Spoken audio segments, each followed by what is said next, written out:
Dear students, तो आज हम पढ़ेंगे क्लास 12 का लेक्चर नंबर 1 जो कि कूलम लॉ से रिलेटेड है। कूलम लॉ के बारे में पढ़ेंगे। कूलम लॉ के पहले हम स्टेटमेंट के बारे में पढ़ेंगे, फिर हम इसकी मैथमेटिकल फॉर्म के बारे में पढ़ेंगे, फिर हम इसकी ग्राफ के बारे में पढ़ेंगे और फिर हम इसकी लिमिटेशन के बारे में पढ़ेंगे। अगर हमारे पास दो लाइक चार्जेस हो, नेगेटिव नेगेटिव या पॉजिटिव पॉजिटिव, तो इसके दरमियान फोर्स ऑफ रिपल्शन होगा। और अगर हमारे पास दो अपोजिट चार्जेस हो, पॉजिटिव नेगेटिव, तो इसके दरमियान फोर्स ऑफ अट्रैक्शन होगा। और अगर दोनों चार्जेस के दरमियान फासला आर स्क्वायर हो, फासला हमारे पास दोनों चार्जेस के सेंटर के दरमियान आर स्क्वायर होगा। Force of attraction or repulsion between the 2 point charges is directly proportional to the product of the two charges. Coulomb law का स्टेटमेंट हमें बताता है कि दो चार्जेस के दरमियान अगर फोर्स ऑफ अट्रैक्शन या रिपल्शन पाया जाता हो, तो ये फोर्स ऑफ अट्रैक्शन या रिपल्शन जो है ये दो चार्जेस के प्रोडक्ट को डायरेक्ट प्रोपोर्शनल होगा। यानी अगर हम Q1 और Q2 चार्ज को इंक्रीज़ करें तो force between the two charges जो है ये इंक्रीज़ होगा, और अगर हम दोनों चार्जेस को डिक्रीज़ करें तो फोर्स जो है ये between the two charges decrease होगा।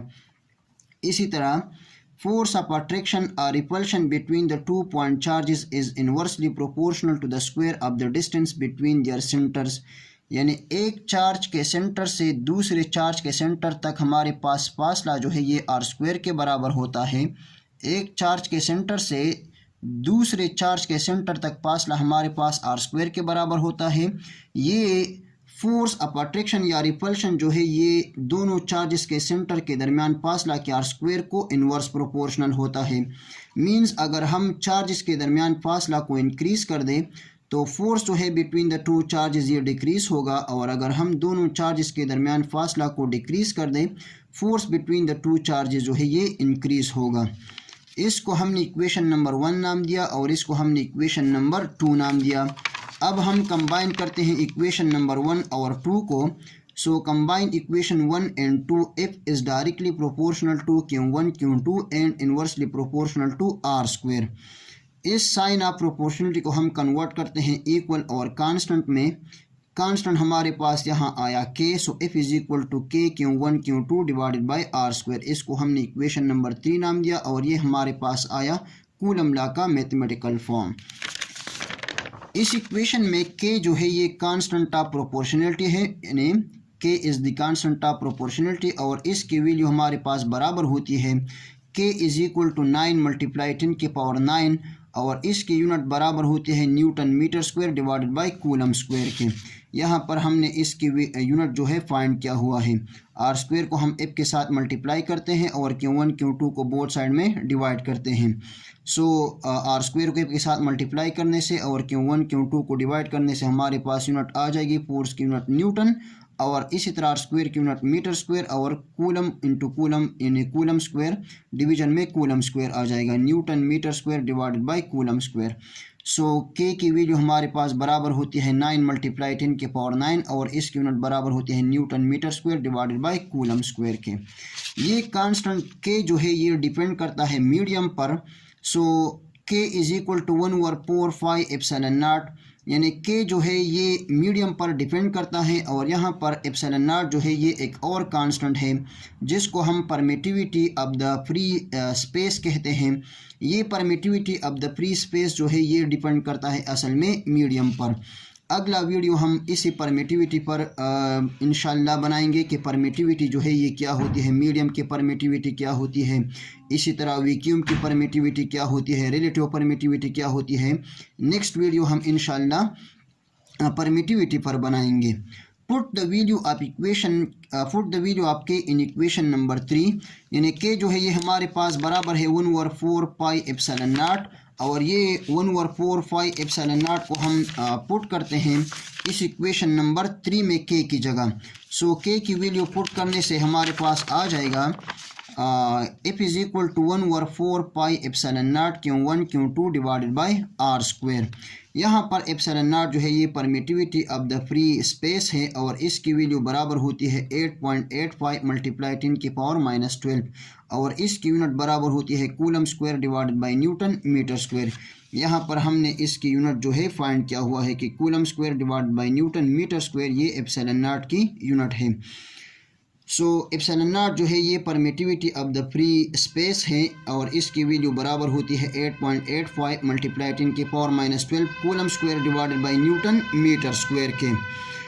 अब हम आते हैं कूलम लॉ के वेक्टर फॉर्म की तरफ कि कूलम लॉ का वेक्टर फॉर्म कैसे क्या होता है और कैसे हमारे पास वेक्टर फॉर्म इसकी आ जाती है। ये हमने 2 चार्ज लिया हुआ है, एक पॉजिटिव चार्ज और दूसरा भी पॉजिटिव चार्ज। इसको हमने चार्ज 1 नाम दिया और इसको हमने चार्ज 2 नाम दिया। चूँकि दोनों पॉजिटिव चार्जेस हैं, ये चार्ज 2 जो है ये 1 को इस डायरेक्शन में रिपेल करता है और चार्ज 1 जो है ये चार्ज 2 को इस डायरेक्शन में रिपेल करता है।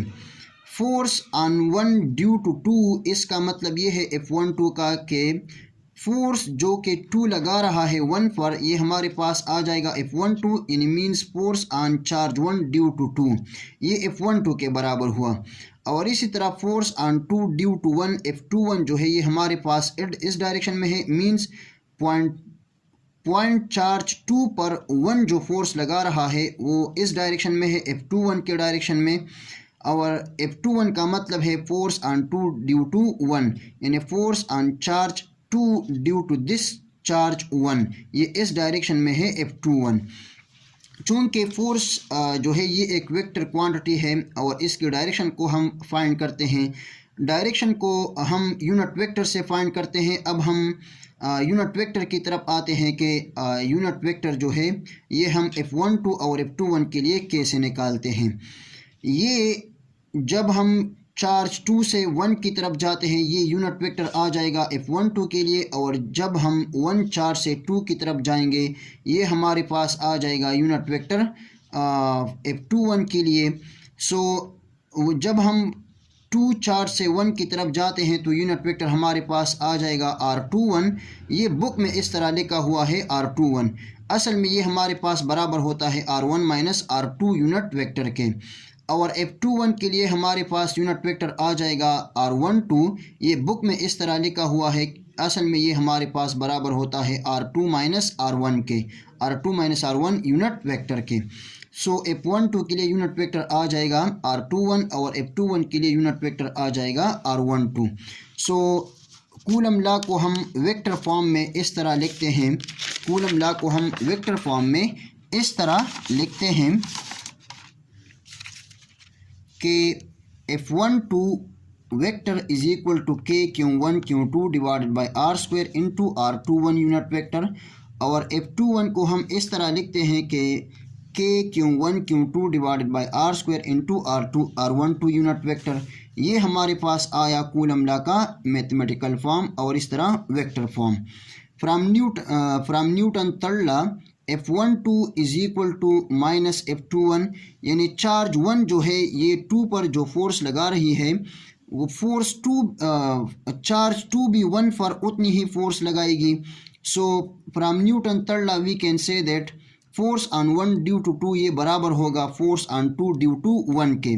सो F12 magnitude is equal to F21 magnitude. चूँकि दोनों फोर्सेस जो है ये अपोजिट डायरेक्शन में है तो यहाँ पर नेगेटिव साइन जो है ये शो करता है डायरेक्शन को, यानी मीन्स अपोजिट डायरेक्शन को। So we can say that Coulomb law is actually the example of Newton third law, यानी अगर F12 को हम एक्शन फोर्स कहें और F21 को हम रिएक्शन फोर्स कहें, सो F12 जो है ये बराबर होगा F21 रिएक्शन फोर्स के, यानी means action and reaction are equal in magnitude but opposite in direction. यहाँ पर नेगेटिव साइन जो है ये अपोजिट डायरेक्शन को शो कर रहा है। अब हम आते हैं कूलम लॉ के ग्राफ की तरफ। चूँकि कूलम लॉ को इन्वर्स स्क्वायर लॉ भी कहते हैं, मीन्स फोर्स जो है ये इन्वर्स प्रोपोर्शनल होता है आर स्क्वायर को।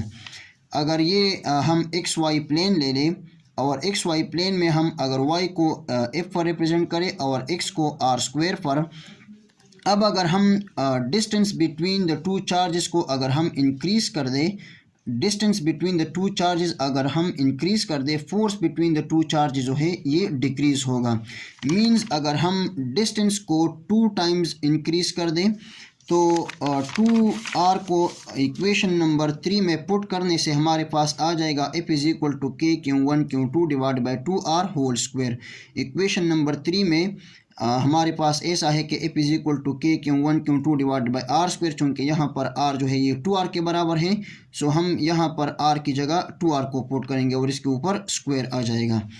सो F is equal to K Q1 Q2 divided by 4r square हो जाएगा। 2 के ऊपर स्क्वायर है तो ये 4 हो जाएगा और r के ऊपर स्क्वायर आ जाएगा। So F prime is equal to 1/4 K Q1 Q2 divided by r square, ये अपनी जगह आ जाएगा। So F prime will be equal to F divided by 4, ये हमारे पास फोर्स के बराबर है और डिवीजन में 4 आ जाएगा। यानी अगर हम distance between the two charges को डबल कर दें तो force between the to charge जो है ये 4 टाइम डिक्रीज़ होगा। तो इसी तरह ग्राफ से हम कह सकते हैं कि अगर हम डिस्टेंस को इंक्रीज़ कर दे, फोर्स जो है ये डिक्रीज़ होगा। ये ग्राफ शो कर रहा है, अगर हम डिस्टेंस को इंक्रीज़ कर दे, इस डायरेक्शन में डिस्टेंस इंक्रीज़ हो रहा है, अगर हम डिस्टेंस को इंक्रीज़ करें फोर्स जो है ये डिक्रीज़ होगा। फोर्स जो है ये डाउनवर्ड डायरेक्शन में जा रहा है, इसका मतलब ये है कि फोर्स जो है ये डिक्रीज़ हो रहा है बिटवीन द टू चार्जेस। अब हम आते हैं लिमिटेशंस ऑफ कूलम लॉ के तरफ। लिमिटेशन ऑफ कूलम लॉ ये है कि it is valid only for point charges, यानी कूलम लॉ को हम सिर्फ और सिर्फ पॉइंट चार्जेस को अप्लाई कर सकते हैं।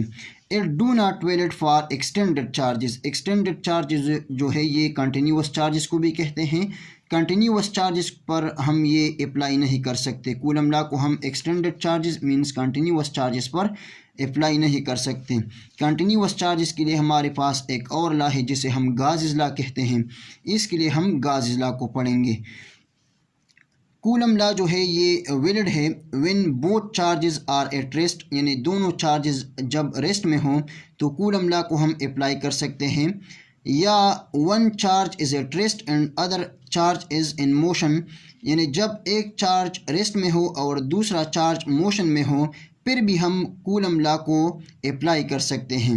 यानी दोनों चार्जेस के ऊपर हम कूलम लॉ को अप्लाई कर सकते हैं। लेकिन अगर दोनों चार्जेस मोशन में हो, Q1 चार्ज भी मोशन में हो और Q2 चार्ज भी मोशन में हो, फिर हम कूलम लॉ को उसके ऊपर नहीं अप्लाई कर सकते। सो ये थे limitations of coulomb law. Thank you very much and all the very best of luck.